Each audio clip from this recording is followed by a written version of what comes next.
Manipuri wari pambi channel na pumnamukku taram nokjari ngasi anauba wari amamuk miyamda khudol tamjari wari macha asigi mamingna ahanba nungsiba haibasini taminarasi ngasi se ahanba college kagadaba numitni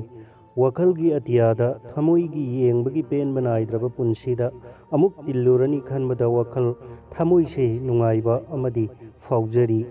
harau nungaibagi ithelaksida college salamdaidagi thorang punamak loiraduna sagen mingsel mamangda lepladuna madom tarak harau mathoi kabaga loinana momon minok tamjari Eliza Alfia Mehika amadi Rusiana Eliza bu hauraduna college satminakhi Eliza gi yamna luna tinajabi marup ngaktani piklingai matamdagi amana amabu kaidaunungda thadoknade adukki matik nungsinai amadi laikai gi ahal lamanjingnasu makhoi marigi matau uraga marak marakta fagi tauduna lagna bibasu yawi college yaurabada anauba marup mapangsing ojasinga sakhang maikhangnaki ahanba numit oibasida wakhal maring marangba loinana karino khangdaba ihul amana thamoi nungda leptana hullari jawbon gi punsi yorapa haibadura uribo khuding yenglubo khuding thamoi nungsida sahitya gi paukong amamam challari adubu phongbinabadi kanasu laite ahum suba class loirabada class break tauki classroom dagi thorakpada khangudana michanaki kanagumba lamlanba amaga rasi leiraba sangkholaba amadi nokmi ba saktamduna maral leiraba bandi amagum phajin biki sumat biki wakhal thamoi pumnamak masak khanghandriba lamlan banupa dugi kaisum sangda matam chuppagi oina adubu thangnaba mikupta Alfia amadi Rusiana na kaurakpaduda Eliza khang pret khangi amadi lamlan banupa dusu Eliza da hanna yenglamduna satki tanja simaktada Mohika na hairakhi aya masak yamna fajaye yam nungsiye asinupa se Alfiana Mahika da onsinduna amuk hairakhi yam munna yengjarunuko aikoi sakhenbi Eliza ga michana khrabani asengbagi raw adudi yengjararoye yade ko masak fajaba nupa ka khaliko aikoi Eliza hoi ngaihak tuminawa amata ngangdana lairuraba matungda taplapna Eliza na hairakhi masak khangdriba mangonda aina aduk munna yenglibado kaigino haiba ai khanghaude aduga manasu aingonda yenglakhibado kaiginoba Alfia Rusia amadi Mehika na hairakhi nupi masa si yadreko ngaurga thokhrani asumna hairaduna mayam punna nokminei college dagi yumda halaklabada mitmang sida asum uduna leire sakhangdaba lamlanbado amadi thamoi nungda mutlaroidaba masu amasung sangduna leikre ahing thenglaba phawbu nungairaba wakhalgi ithelaksida asum tauduna leiki Eliza adubu kaigumba lamthungpham yaudringaida ithelaksida irakna haugadra hainasu thangnaba mikupta mipaijari nongma sum haukibana sahi loisilakadabasu kuidre adubu Eliza gi thamoi gi khawrangbagi nongmagi asum henjilakki magi saktam lona yengjaba amadi mahakte mitchanaraga apenba oijaba sinatana khawrangliba thamoi simadi kokhanba ngamdre ikai thiganbi nupi gi mapokta poklambana thamoi gi awabase koknaba isin pena mahakpu thamoi sengna nungsi haina phongdokpasu ngamjade thamoi nungsida maigi singsi fumduna thamba sinatana thamoi gi awabagi iselaksida tawpham khanghandana Eliza magi kada famduna leiri tanja simakta mapalomdagi kanano amana kaurakpagi khonjel tari Alfia nang lakliro yam thajadiye masak fajaba nupa ama phanglabanina aikhoiga se kauramani ha natrane ado nangonda nungaiba paw ama tambige laklini nangna ngaujariba nupa adugi maramdani ko asingbagiro Alfia hayu kari pawno se hairoba ai yam taningle se please yamne henjina ngaure ko Eliza nang sunghai hairoi se hairoba please aduk yamna nungsijariba mahaktugi minglaifambu khangjarabo ai kari amata khangdri se hairoba maminga yamna fajabajani aptap huda engineer Sarfaraz hudagi amata pokchaba machanupani adubu aina su yamna mangonda ngaujaribasidi mahakna khangbiram loiko ai wakhal yamna wai laita phumga amata khangde aduga magi nungsinaba amuk leiramlagadi ai matau karamna awabase khanghaugani haibasu ai kaimata khanthaba ngamde Alfia kaimata waruni bema aikoi mayam leiribasini mana nungsi phongdorok trasu aikoi ne hekta phongdorlaga loire kaidauge ai haibige kaimata waganu ꯑꯗꯣ ꯏꯂꯤꯖꯥ, ꯑꯩ ꯆꯠꯂꯒꯦꯀꯣ, ꯅꯨꯃꯤꯠꯁꯨ ꯇꯥꯗꯧꯔꯦ, ꯍꯌꯦꯡ ꯎꯅꯔꯁꯤ꯫ ꯍꯣꯏ ꯑꯜꯐꯤꯌꯥ, ꯑꯩ ꯂꯩꯍꯧꯔꯒꯦꯀꯣ꯫ ꯅꯣꯡꯉꯥꯜꯂꯦ꯫ ꯏꯂꯤꯖꯥ, ꯑꯜꯐꯤꯌꯥ, ꯃꯍꯦꯀꯥ Russia college ꯌꯧꯔꯦ꯫ ꯏꯂꯤꯖꯥ, ꯑꯞꯇꯥꯞꯇꯨꯕꯨ ꯀꯩꯗꯧꯔꯕꯖꯥꯠꯅꯣ, ꯉꯁꯤꯗꯤ college ꯂꯥꯛꯄ ꯎꯗꯦꯅꯦ? ꯑꯜꯐꯤꯌꯥ, ꯑꯩꯁꯨ ꯈꯜꯂꯝꯂꯤꯕꯅꯤ, ꯀꯩꯗꯧꯕ ꯌꯥꯎꯔꯕꯖꯥꯠꯅꯣ ꯈꯪꯗꯦꯅꯦ꯫ ꯑꯌꯥ, ꯑꯩꯗꯤ ꯀꯥꯎꯕꯨ ꯀꯥꯎꯔꯦꯅꯦ, ꯑꯞꯇꯥꯞꯁꯦ ꯑꯩꯈꯣꯏ ꯃꯈꯥꯔꯣꯝꯒꯤ ꯕꯔꯨꯅꯥꯒ ꯅꯨꯡꯁꯤꯅꯩ ꯍꯥꯏꯌꯦ꯫ ꯏꯂꯤꯖꯥ, ꯃꯍꯤꯀꯥ, ꯑꯁꯦꯡꯕꯔ ꯅꯪꯅ ꯍꯥꯏꯔꯤꯁꯤꯕꯨ? ꯀꯅꯥꯅ ꯍꯥꯏꯔꯛꯂꯤꯕꯅꯣ ꯅꯪꯉꯣꯟꯗ? ꯑꯩꯈꯣꯏ ꯌꯨꯝꯊꯪꯅꯕ ꯖꯨꯂꯤꯌꯥꯅ ꯉꯔꯥꯡ ꯍꯥꯏꯔꯛꯂꯤꯅꯤ꯫ ꯑꯗꯨꯕꯨ ꯑꯞꯇꯥꯞꯀꯤ ꯏꯆꯝ ꯆꯝꯖꯕ ꯏꯪ ꯇꯞꯄ ꯃꯑꯣꯡ ꯃꯇꯧꯁꯤꯗ ꯅꯨꯡꯁꯤꯅꯕ ꯂꯩꯔꯝꯅꯤ ꯍꯥꯏꯕꯗꯤ ꯑꯩꯁꯨ ꯊꯥꯖꯕ ꯋꯥꯠꯂꯤ꯫ ꯕꯔꯨꯅꯥ ꯑꯃꯗꯤ ꯑꯞꯇꯥꯞ ꯍꯨꯗꯥ ꯂꯥꯏꯕ꯭ꯔꯦꯔꯤꯗꯒꯤ ꯄꯨꯟꯅ ꯊꯣꯛꯃꯤꯟꯅꯈꯤ, ꯑꯗꯨꯒ ꯀ꯭ꯂꯥꯁꯔꯨꯝꯗ ꯑꯃꯨꯛ ꯄꯨꯟꯅ ꯆꯪꯃꯤꯟꯅꯈꯤ꯫ ꯁꯔꯣꯖ ꯑꯃꯗꯤ ꯑꯞꯇꯥꯞ ꯌꯥꯝꯅ ꯂꯨꯅ ꯇꯤꯟꯅꯩ, ꯑꯃꯅ ꯑꯃꯕꯨ ꯀꯩꯗꯧꯅꯨꯡꯗ ꯊꯥꯗꯣꯛꯅꯗꯦ꯫ ꯁꯔꯣꯖ ꯈꯥꯟꯅ ꯏꯂꯤꯖꯥꯒꯤ ꯃꯐꯝꯗ ꯅꯨꯡꯁꯤ ꯐꯣꯡꯗꯣꯛꯀꯦ ꯈꯟꯖꯔꯤꯕꯅꯤ꯫ ꯏꯂꯤꯖꯥꯒꯤ ꯄꯨꯔꯅꯤꯃꯥ ꯊꯥꯖꯒꯨꯝꯅ ꯀꯣꯏꯗꯥꯖꯕꯤ ꯁꯛꯇꯝ, ꯀꯅꯥꯒꯨꯝꯕ ꯑꯎꯕ ꯂꯝꯂꯥꯟꯕ ꯑꯃꯅ ꯍꯦꯛ ꯑꯍꯥꯟꯕ ꯎꯕꯗ ꯉꯥꯎꯔꯁꯅꯨ ꯃꯇꯥꯒꯨꯝ ꯔꯥꯁꯤ ꯒꯨꯟꯇꯅ ꯊꯜꯂꯕ ꯑꯃꯗꯤ ꯏꯪ ꯇꯞꯄꯤ ꯃꯍꯥꯛꯀꯤ ꯃꯇꯧ ꯀꯌꯥꯗꯨꯅ ꯂꯩꯇꯥꯐꯝ ꯈꯪꯗꯅ ꯉꯥꯎꯍꯜꯂꯤ ꯑꯞꯇꯥꯞꯀꯤ ꯊꯃꯣꯏꯕꯨ꯫ ꯑꯗꯨꯕꯨ ꯄꯨꯟꯁꯤꯒꯤ ꯑꯍꯥꯟꯕ ꯑꯣꯏꯕꯅꯔ ꯅꯠꯇ꯭ꯔꯒ ꯏꯀꯥꯏ ꯊꯤꯒꯟꯕꯤꯔ ꯑꯞꯇꯥꯞ ꯍꯨꯗꯥꯅ ꯏꯂꯤꯖꯥꯕꯨ ꯅꯨꯡꯁꯤ ꯍꯥꯏꯅ ꯐꯣꯡꯗꯣꯛꯄꯗꯤ ꯉꯝꯖꯗ꯭ꯔꯤ꯫ ꯑꯗꯨꯝ ꯑꯣꯏꯅꯃꯛ ꯑꯃꯨꯛꯇꯪꯗꯤ ꯐꯣꯡꯗꯣꯛꯀꯦ ꯍꯥꯏꯅ ꯆꯞ ꯌꯨꯡꯅ ꯈꯟꯖꯔꯤ꯫ ꯃꯇꯝ ꯀꯌꯥ ꯍꯧꯈ꯭ꯔꯦ, ꯑꯗꯨꯕꯨ ꯏꯂꯤꯖꯥ ꯑꯃꯗꯤ ꯑꯞꯇꯥꯞ ꯍꯨꯗꯥꯒꯤ ꯊꯃꯣꯏꯒꯤ ꯈꯧꯔꯥꯡꯕꯗꯤ ꯀꯅꯥꯅꯁꯨ ꯀꯣꯛꯍꯟꯕ ꯉꯝꯗ꯭ꯔꯦ꯫ ꯆꯍꯤ ꯂꯣꯏꯁꯤꯜꯂꯝꯗꯥꯏꯒꯤ ꯃꯇꯝꯁꯨ ꯌꯧꯔꯦ꯫ ꯀꯣꯂꯦꯖꯀꯤ ꯀꯨꯏꯖ ꯀꯝꯄꯤꯇꯤꯁꯟꯗ ꯏꯂꯤꯖꯥꯅ ꯋꯤꯅꯔ ꯑꯣꯏꯈꯤ, ꯑꯃꯗꯤ ꯑꯣꯖꯥꯁꯤꯡ ꯁꯥꯇ꯭ꯔꯁꯤꯡꯅ ꯏꯂꯤꯖꯥꯕꯨ ꯌꯥꯝꯅ ꯊꯥꯒꯠꯄꯤꯈꯤ, ꯏꯀꯥꯏ ꯈꯨꯝꯅꯕꯤꯈꯤ꯫ ꯑꯗꯨꯒ ꯁꯣꯝꯗꯅ ꯑꯞꯇꯥꯞ ꯍꯨꯗꯥꯒꯤ ꯃꯔꯨꯞ ꯁꯔꯣꯖ ꯈꯥꯟꯅ ꯑꯞꯇꯥꯞꯇ ꯁꯨꯝꯅ, ꯚꯥꯏ ꯑꯞꯇꯥꯞ, ꯏꯂꯤꯖꯥꯁꯦ ꯃꯁꯛ ꯌꯥꯝꯅ ꯐꯖꯩꯀꯣ, ꯃꯥꯒꯤ ꯁꯛꯇꯝ ꯑꯃꯗꯤ ꯏꯪ ꯇꯞꯆꯕꯤ ꯎꯔꯨꯕꯗ ꯑꯩ ꯃꯥꯕꯨ ꯌꯥꯝꯅ ꯅꯨꯡꯁꯤꯔꯦ, ꯃꯉꯣꯟꯗ ꯐꯣꯡꯗꯣꯛꯂꯁꯤꯔꯥ ꯈꯜꯂꯕꯅꯤ, ꯑꯗꯣ ꯀꯝꯗꯧꯁꯤꯒꯦ ꯚꯥꯏ? ꯁꯔꯣꯖ ꯈꯥꯟꯒꯤ ꯋꯥꯍꯩꯁꯤꯡꯁꯦ ꯍꯦꯛ ꯇꯥꯔꯨꯕꯗ ꯑꯞꯇꯥꯞ ꯍꯨꯗꯥ ꯈꯪꯍꯧꯗꯅ ꯀꯣꯛꯊꯛꯁꯤꯗ ꯑꯆꯧꯕ ꯄꯣꯠꯂꯨꯝ ꯑꯃꯅ ꯅꯟꯊꯔꯛꯄꯒꯨꯝ ꯑꯣꯏꯈꯤ꯫ ꯂꯥꯟꯐꯝꯗ ꯃꯥꯏꯊꯤ ꯍꯧꯔꯕ ꯎꯄꯥꯏ ꯂꯩꯖꯗ꯭ꯔꯕ ꯂꯥꯟꯃꯤ ꯑꯃꯒꯨꯝ ꯊꯃꯣꯏꯗ ꯍꯥꯏꯉꯝ ꯇꯧꯉꯝꯗ꯭ꯔꯕ ꯃꯩꯆꯥꯛ ꯑꯃꯒ ꯂꯣꯏꯅꯅ ꯂꯦꯞꯇꯨꯅ ꯂꯩꯈꯤ, ꯃꯥꯕꯨ ꯀꯪꯂꯕ ꯎꯄꯥꯜꯒꯨꯝ꯫ ꯑꯗꯨꯒ ꯆꯤꯟꯕꯥꯟꯁꯤꯗꯒꯤ ꯋꯥꯍꯩ ꯑꯃꯠꯇꯁꯨ ꯍꯥꯏꯗꯣꯛꯄ ꯉꯝꯈꯤꯗꯦ꯫ ꯑꯗꯨꯕꯨ ꯊꯪꯅꯕ ꯃꯤꯀꯨꯞꯇ ꯁꯔꯣꯖ ꯈꯥꯟꯅ ꯑꯃꯨꯛ ꯍꯥꯏꯔꯛꯈꯤ, ꯀꯩꯗꯧꯔꯒꯦ ꯚꯥꯏ, ꯇꯨꯃꯤꯟꯅ ꯂꯩꯔꯕꯗꯤ? ꯑꯁ, ꯀꯩꯁꯨꯝ ꯇꯧꯗꯦꯗ꯫ ꯑꯗꯣ ꯚꯥꯏ, ꯏꯂꯤꯖꯥꯁꯦ ꯑꯩ ꯌꯥꯝꯅ ꯅꯨꯡꯁꯤ, ꯀꯝꯗꯧꯁꯤꯒꯦ? ꯅꯪ ꯑꯃꯨꯛꯇꯪ ꯃꯇꯦꯡ ꯄꯥꯡꯕꯤꯌꯣ꯫ ꯑꯉꯥꯡ ꯑꯣꯏꯔꯤꯉꯩꯗꯒꯤ ꯑꯗꯨꯛꯀꯤ ꯃꯇꯤꯛ ꯂꯨꯅ ꯇꯤꯟꯅꯖꯔꯛꯈꯤꯕꯅꯤ ꯑꯞꯇꯥꯞ ꯍꯨꯗꯥ ꯑꯃꯗꯤ ꯁꯔꯣꯖ ꯈꯥꯟ꯫ ꯑꯗꯨꯝ ꯑꯣꯏꯅꯃꯛ ꯑꯁꯤꯒꯨꯝꯕ ꯇꯥꯟꯖꯥꯁꯤꯗ ꯋꯥꯈꯜ ꯑꯃꯗꯤ ꯊꯃꯣꯏꯅꯨꯡꯗ ꯍꯥꯏꯅꯤꯡꯉꯥꯏ ꯂꯩꯇꯅ ꯑꯆꯥꯛꯄ ꯐꯥꯎꯔꯕꯁꯨ ꯑꯞꯇꯥꯞ ꯍꯨꯗꯥꯅ ꯏꯂꯤꯖꯥꯕꯨ ꯊꯃꯣꯏ ꯁꯦꯡꯅ ꯅꯨꯡꯁꯤꯖꯕꯗꯣ ꯂꯣꯠꯁꯤꯟꯖꯗꯨꯅ ꯁꯔꯣꯖ ꯈꯥꯟꯒꯤ ꯑꯅꯤꯡꯕ ꯑꯄꯥꯝꯕꯗꯣ ꯊꯨꯡꯍꯜꯂꯒꯦ ꯍꯥꯏꯅ ꯂꯦꯞꯈꯤ꯫ ꯚꯥꯏ ꯁꯔꯣꯖ, ꯑꯩꯅ ꯁꯣꯏꯗꯅ ꯃꯇꯦꯡ ꯄꯥꯡꯒꯅꯤ꯫ ꯑꯁ ꯚꯥꯏ, ꯌꯥꯝ ꯅꯨꯡꯉꯥꯏꯔꯦ, ꯑꯗꯣ ꯍꯥꯏꯕꯤꯌꯨꯀꯣ꯫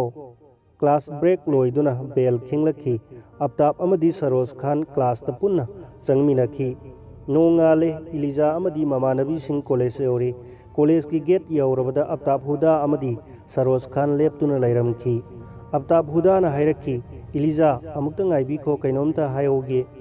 ꯑꯞꯇꯥꯞꯀꯤ ꯆꯤꯟꯕꯥꯜꯗꯒꯤ ꯏꯂꯤꯖꯥ ꯍꯥꯏꯅ ꯀꯧꯔꯛꯄꯗꯨꯗ ꯍꯔꯥꯎꯕꯒꯤ ꯄꯟꯈꯩ ꯂꯩꯔꯝꯗꯦ, ꯑꯃꯗꯤ ꯌꯥꯝꯅ ꯅꯨꯡꯉꯥꯏꯔꯕ ꯊꯃꯣꯏꯒꯤ ꯑꯥꯁꯥ ꯑꯃꯒ ꯂꯣꯏꯅꯅ ꯏꯂꯤꯖꯥꯅ ꯈꯨꯝꯂꯛꯈꯤꯕꯅꯤ, ꯗꯥ ꯑꯞꯇꯥꯞ, ꯀꯔꯤ ꯍꯥꯏꯒꯗꯕ? ꯑꯞꯇꯥꯞꯅ ꯄꯣꯀꯦꯠꯇꯒꯤ ꯆꯦ ꯑꯃ ꯂꯧꯊꯣꯛꯂꯒ ꯍꯥꯏꯔꯛꯈꯤ, ꯏꯂꯤꯖꯥ, ꯆꯦ ꯑꯁꯤꯃꯇꯪ ꯂꯧꯁꯤꯟꯕꯤꯌꯨ꯫ ꯍꯣꯏ꯫ ꯂꯣꯏꯕ ꯅꯥꯏꯗ꯭ꯔꯕ ꯍꯥꯡꯂꯕ ꯋꯥꯈꯜꯒꯤ ꯑꯇꯤꯌꯥꯗ ꯍꯔꯥꯎ ꯃꯊꯣꯏ ꯀꯥꯗꯨꯅ ꯑꯃꯗꯤ ꯊꯃꯣꯏꯒꯤ ꯈꯧꯔꯥꯡꯕ ꯋꯥꯈꯜꯒꯤ ꯑꯄꯥꯝꯕ ꯄꯨꯝꯅꯃꯛ ꯊꯨꯡꯖꯔꯦ ꯈꯟꯗꯨꯅ ꯏꯂꯤꯖꯥ ꯑꯗꯨꯛꯀꯤ ꯃꯇꯤꯛ ꯍꯔꯥꯎꯈꯤ꯫ ꯑꯞꯇꯥꯞ ꯍꯨꯗꯥꯒ ꯄꯨꯟꯁꯤꯒꯤ ꯑꯍꯥꯟꯕ ꯑꯣꯏꯅ ꯋꯥꯔꯤ ꯁꯥꯕ ꯐꯪꯖꯕꯒꯤꯗꯃꯛ ꯉꯥꯏꯉꯝꯗ꯭ꯔꯕ ꯊꯃꯣꯏꯒꯤ ꯏꯍꯨꯜ ꯀꯌꯥꯒ ꯂꯣꯏꯅꯅ ꯀ꯭ꯂꯥꯁꯔꯨꯝ ꯌꯧꯔꯕꯗ ꯑꯞꯇꯥꯞ ꯍꯨꯗꯥꯅ ꯄꯤꯔꯛꯈꯤꯕ ꯆꯦ ꯑꯗꯨ ꯍꯥꯡꯗꯣꯛꯂꯨꯏ, ꯑꯃꯗꯤ ꯑꯁꯨꯝꯅ ꯏꯔꯝꯈꯤ, ꯅꯨꯡꯁꯤꯖꯔꯕ ꯏꯂꯤꯖꯥ, ꯑꯍꯨꯝꯁꯨꯕ ꯀ꯭ꯂꯥꯁ ꯂꯣꯏꯔꯕ ꯃꯇꯨꯡꯗ ꯀꯣꯂꯦꯖꯀꯤ ꯀꯦꯝꯄꯁꯇ ꯑꯃꯨꯛꯇꯪ ꯊꯣꯛꯄꯤꯔꯛꯎ, ꯅꯐꯝꯗ ꯍꯥꯏꯖꯅꯤꯡꯕ ꯋꯥꯐꯝ ꯈꯔꯗꯪ ꯈꯧꯔꯥꯡꯅ ꯉꯥꯏꯖꯔꯝꯒꯦ꯫ ꯅꯨꯡꯉꯥꯏꯕꯒꯤ ꯋꯥꯈꯜ, ꯍꯔꯥꯎꯕꯒꯤ ꯏꯊꯦꯜꯂꯛꯁꯤꯗ ꯏꯂꯤꯖꯥ ꯃꯥꯏꯊꯣꯡ ꯃꯀꯥ ꯂꯥꯝꯅ ꯃꯣꯃꯣꯟ ꯃꯤꯅꯣꯛ ꯇꯝꯖꯔꯤ꯫ ꯄꯨꯟꯁꯤꯗ ꯅꯤꯡꯖꯔꯛꯄ, ꯊꯃꯣꯏꯅ ꯋꯥꯅ ꯈꯧꯔꯥꯡꯅ ꯉꯥꯏꯖꯔꯛꯈꯤꯕ ꯑꯄꯥꯝꯕꯗꯣ ꯊꯨꯡꯖꯔꯦ ꯈꯟꯗꯨꯅ ꯂꯣꯏꯕ ꯅꯥꯏꯗ꯭ꯔꯕ, ꯃꯄꯥꯟ ナꯏꯗ꯭ꯔꯕ ꯍꯥꯡꯂꯕ ꯊꯃꯣꯏꯒꯤ ꯅꯨꯡꯁꯤꯕꯒꯤ ꯑꯇꯤꯌꯥꯗ ꯃꯅꯤꯡ ꯇꯝꯅ ꯍꯔꯥꯎ ꯃꯊꯣꯏ ꯀꯥꯗꯨꯅ ꯍꯥꯏꯅ ꯍꯨꯝꯅ ꯁꯥꯟꯅꯖꯔꯤ꯫ ꯑꯍꯨꯝꯁꯨꯕ ꯀ꯭ꯂꯥꯁ ꯂꯣꯏꯕꯗꯣ ꯉꯥꯏꯕꯗ ꯑꯗꯨꯛꯀꯤ ꯃꯇꯤꯛ ꯑꯋꯥꯕ ꯑꯣꯏꯈꯤ꯫ ꯑꯜꯐꯤꯌꯥ, ꯔꯨꯁꯤꯌꯥ ꯑꯃꯗꯤ ꯃꯍꯦꯀꯥꯅꯁꯨ ꯏꯂꯤꯖꯥꯒꯤ ꯍꯔꯥꯎꯕꯒꯤ ꯏꯆꯦꯜꯂꯛꯇꯨꯗ ꯁꯔꯨꯛ ꯌꯥꯃꯤꯟꯅꯔꯤ꯫ ꯑꯍꯨꯝꯁꯨꯕ ꯀ꯭ꯂꯥꯁ ꯂꯣꯏꯔꯗꯨꯅ ꯀꯥꯡꯁꯤ ꯈꯤꯡꯂꯛꯈꯤꯕꯒ ꯏꯂꯤꯖꯥ ꯌꯥꯝꯅ ꯊꯨꯅ ꯀꯣꯂꯦꯖꯀꯤ ꯀꯦꯝꯄꯁꯇ ꯊꯣꯛꯈꯤ, amadi Alfia Rusia Moiheka Ilizaagi mataudu yengduna leihoi campus yorabada Aptab Huda amadi Saroj Khan punna leirambado upai leijadraba jinjurna chetna punsinkraba misak amagum yamna tapna khong thangduna satpa horakki thamjinjaba ngamkidraba thamoigi awaba amadi thingluba ngamdraba milugi pirang maning tamlakki wakal thelaba angauba amagum aroiba oina Ilizaagi saktamdo yamna sakna yenglamlaga library dagi lambiromda changsinki tanja simaktada Saroj Khan hairakki Iliza matam kayagi mamangdagi aigi wakal thamoisina nangtagi manglal amada tauduna laksakibani chamjarabi nangi saktamduna aibo adukki matik khaurang halli kuiraba matam kayagi mamangdagi nafamda isil pena phongduk chaningki nangbu thamoi sengna nungsijai punchi chupana hakku aitagi oijarage haiduna adubu ikaiba haibo haisina wanglaba sambal amagum laikibani ngasidi aigi nungsijaraba marup Aptab Hudagi mateng laujaraga nafamda ikai ki punamak thadokduna phongdokchari Iliza ai nangbu thamoi sengna nungsijai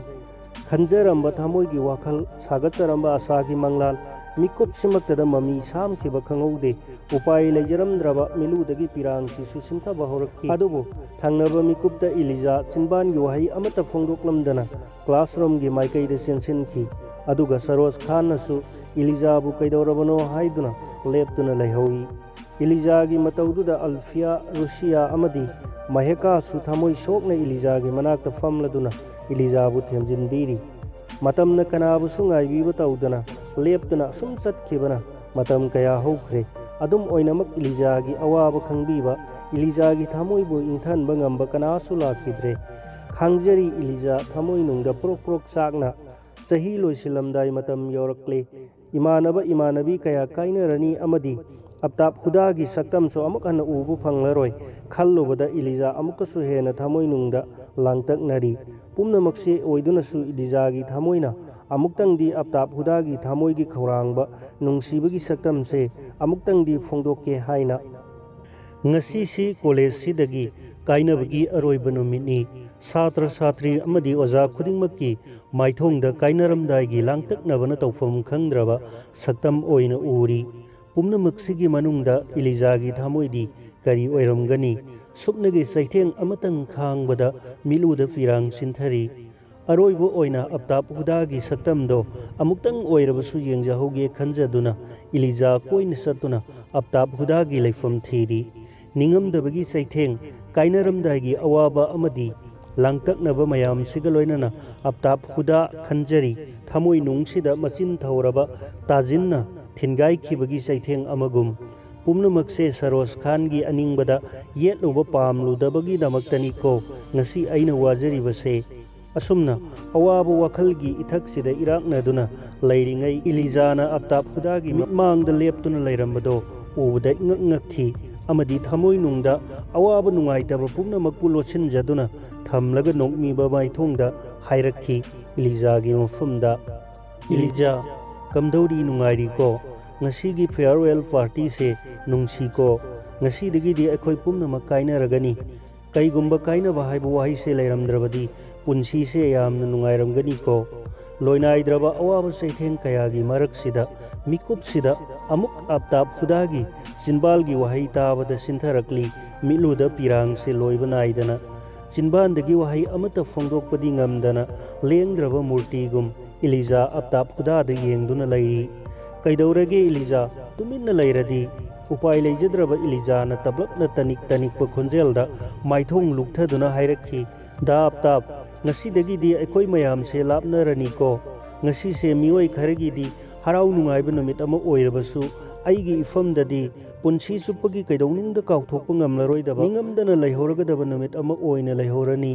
Iliza kaigino aduk hakna khallibadubo Saroj Khan ga saunaba ka yaurabro da Aptab nupigi punsi se yamna toliko thamoi nungda faurakhiba nungsiba phawba haidokchabagi pangal leijade pumnamak thamoi nungda chakna khangjaduna thamba ngaktani Iliza nang thawai yamna nungaitaba mali kaidobu yaurabagi aina khangba yagadro da Aptab aibu ikaiba khangde haina su khanbiganu matam kuinadagi thamoida lotuna thamlamba awaba saitheng se ngasidi nafamda phongdoklage da Aptab ꯑꯩ ꯅꯪꯕꯨ ꯊꯃꯣꯏ ꯁꯦꯡꯅ ꯅꯨꯡꯁꯤꯖꯩ ꯑꯩꯒꯤ ꯊꯃꯣꯏꯅ ꯈꯟꯖꯕꯗꯤ ꯅꯪꯇꯅꯤ ꯅꯪꯇꯒꯤ ꯋꯥꯈꯜꯗ ꯂꯨꯞꯆꯔꯤꯕꯅꯤ ꯑꯩ ꯁꯔꯣꯖ ꯈꯥꯟꯕꯨ ꯅꯨꯡꯁꯤꯕ ꯉꯝꯗꯦ ꯗꯥ ꯑꯞꯇꯥꯞ please ꯑꯩꯒꯤ ꯊꯃꯣꯏꯒꯤ ꯈꯧꯔꯥꯡꯕꯁꯦ ꯑꯃꯨꯛ ꯑꯋꯥꯕ ꯄꯤꯕꯤꯔꯒꯅꯨ ꯑꯩ ꯅꯪꯒꯤ ꯋꯥꯈꯜ ꯀꯩꯗꯧꯅꯨꯡꯗ ꯊꯥꯗꯣꯛꯄ ꯉꯝꯂꯣꯏ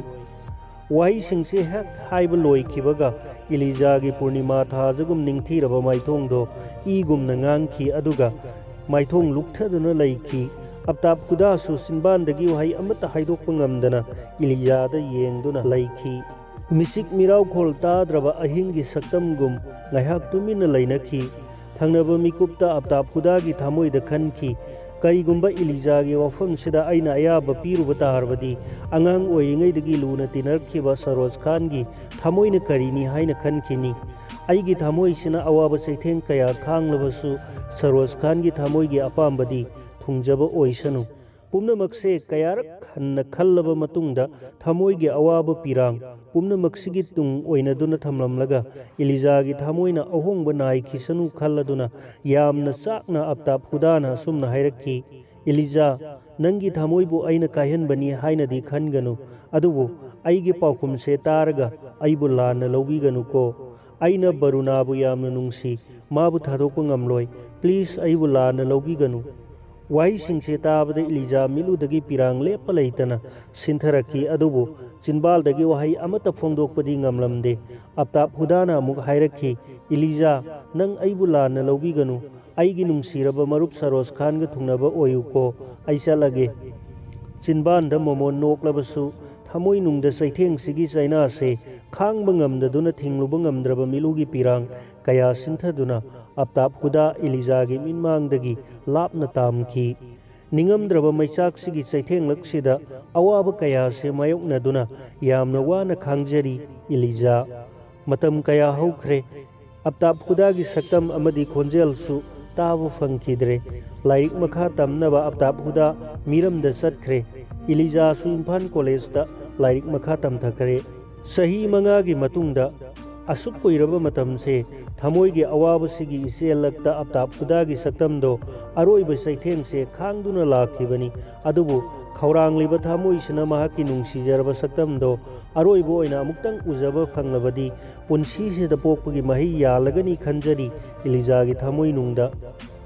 मतम कया कया हौख्रबसु थमोइ नुंगदा संख्रबा मचुसे मुथत्लुबदी ngamdare कैदौनुंगदा काउथोकप ngamलुद्रबा सक्तमदुना ngasiदी खंगन बिरमले पुन्सिसे मैचाकसिगी मैरी लक्ता पिरांग सिंथदुना लयु तम ख्रमाले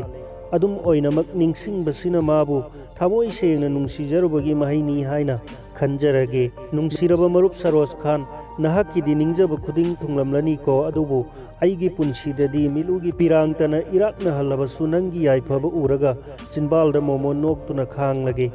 लाइरिक तंबल लोइदुना थोरकब तुंगदा अप्ताप खुदा नोंगम नोंगमगी इलिजागी वखलगी इपाकता इराकनदुना यामना वाहना पुन्सी लेली मतमना कनाबुसु ngaibib तौदना लेपतना असुम चटखिबगुम पुन्सीगी लंबीसु मतम मतमगी मतुंग इना अहोंगब कया नाइररी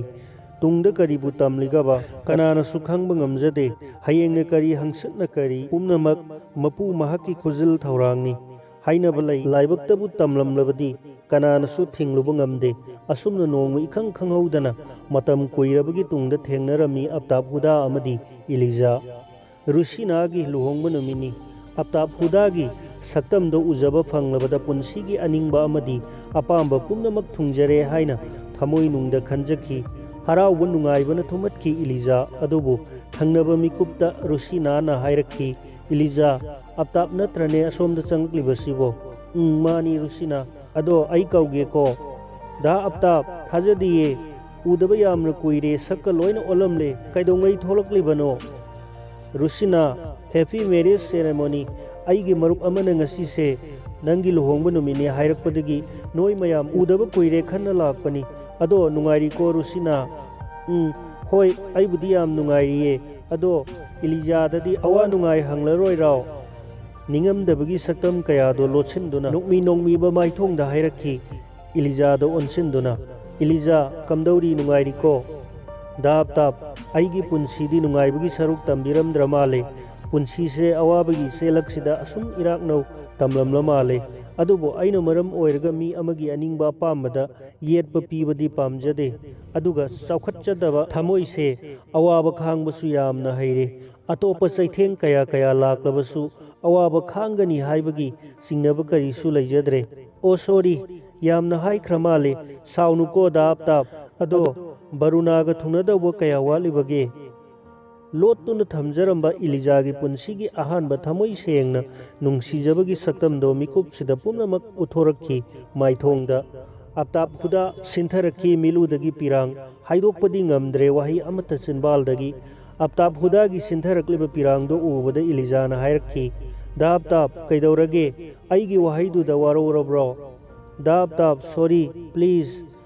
ꯂꯥꯟꯐꯝꯗ ꯃꯥꯏꯊꯤꯍꯧꯔꯕ ꯎꯄꯥꯏ ꯂꯩꯖꯗ꯭ꯔꯕ ꯂꯥꯟꯃꯤ ꯑꯃꯒꯨꯝ ꯂꯦꯞꯂꯤ ꯑꯞꯇꯥꯞꯍꯨꯗ ꯏꯂꯤꯖꯥꯒꯤ ꯃꯤꯠꯃꯥꯡꯗ꯫